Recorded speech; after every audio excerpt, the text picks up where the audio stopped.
El cànem no fon algo que perdurà molt temps fent-se en aquella zona, perquè ja vingué el plàstic i el cànem el va arruïnar, o sigui que les plantacions de cànem, no allí, en el camp, com era en Valverde, que resulta que era una zona menys propícia per fer això,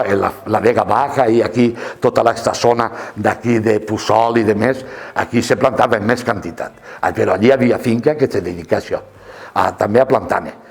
Allí se tingueren que fer, com és natural, embalses, perquè el cànem necessitava aigua, o sigui, estar submergia, perquè el cànem tenia molta feina. Era segar, que ja era terrible, perquè els canyes eren com el dit, hi havia uns formellots per segar cànem de molta potència i l'home també tenia que tenir-la. Allò era dur, allò era dur. Jo, quan ho segaven, després en secar-se la fulla, li pegaven en forques i garrots o el que fora, per sacar-li ja la fulla a la verga del cànem, o sigui, a lo que era la rama, el palo, i se quedava sense fulla. Allò se replegava i se llevava a la balsa. El procés per poder sacar el cànem havia que embalsar-lo, clavar-lo uns dies, que fermentara, i havia una fermentació baix l'aigua, i quan l'experto venia, perquè això havia que conèixer, quan l'home que coneixia el tema mirava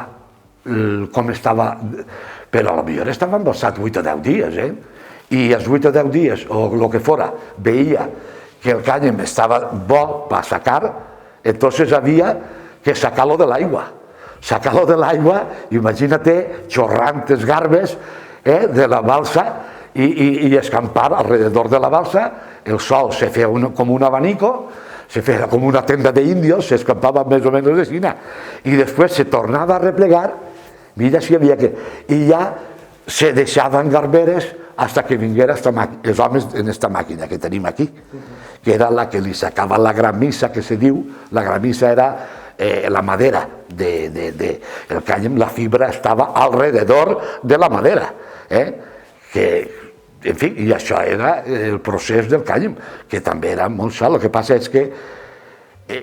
havia que discutir. Me recordo que el cànem era un dels productes que més se discutia, perquè els corredors, n'hi havia 3 o 4 per ahí, que si podien llevar-se-lo i quasi no donar-te res, millor. O sigui que els preus tampoc eren molt halagüenyos, i el comerç del cànem era un poc liat, perquè hi havia productes que tenien el preu i punt, però en el cànem havia molt que tocar ahí, que si diu que es tenia gramissa, que si estava més brut, que si no estava més brut, que si era millor, que si era pitjor, que si el veí se l'ha pagat a tant, però com este no és igual, ja no val aquests diners, o sigui que sempre anaven per la mateixa, a veure si te podien arreglar de donar-te poquet per ell. I fins que vingué, no sé si ho ha comentat, que vingué el plàstic, desaparegué totalment el cànem en la Vega Baja i en el Camp d'Ells, que també se'n feia. I se feia bo, se feia un bon cànem.